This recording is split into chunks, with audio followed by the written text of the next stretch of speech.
दरम्यान धनंजय मुंडे हे स्वतःहून राजीनामा देतील असं आपल्याला वाटत नाही असं म्हणतात आमदार सुरेश धस। त्यांनी एबीपी माझाशी एक्सक्लुझिव्ह संवाद साधलाय। तर अजित पवारांना धनंजय मुंडे यांचा राजीनामा घ्यावा लागेल असंही धस यांचं म्हणणं आहे। त्यांच्याच पक्षाचे ज्येष्ठ नेते देखील मुंडेंचा राजीनामा मागतायत असंही धस यांनी म्हटलेलं आहे। अनेक जण धनंजय मुंडेंचा राजीनाम्याची मागणी करत आहेत।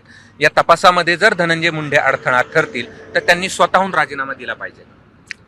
मी अजून त्यांचा राजीनामा मागितलेला नाही। तपासामध्ये अडथळा तर निश्चितपणे येतोच कोणत्याही पदावरती असल्यावर, पण आता सध्या ही केस एवढी हॉट होऊन बसलेली की आकाच्या आका सुद्धा याच्यामध्ये फार काही करू शकतील असं मला वाटत नाही। परंतु मी त्यांचा राजीनामा मागत नाही। त्यांच्या पक्षाचे जे ज्येष्ठ आमदार आहेत आमच्या जिल्ह्यातले प्रकाशदादा सोळंके, त्यांनी रिझाईनची मागणी केलेली। त्यांच्याच पक्षाचे अनेक आमदार आहेत, एखाद दुसरे सोडता बाकी सगळेच आमदार जे आहेत ते त्यांच्या इकडे जाऊन सांगतायत अजितदादाला स्वतःहून पुढे येऊन द्यायला पाहिजे असं तुम्हाला वाटतं? या तपासामध्ये अडथळा नको स्वतःचा? लाल बहादूर शास्त्री कुठं राहिलेत या देशामध्ये? लाल बहादूर शास्त्री कुठं राहिले?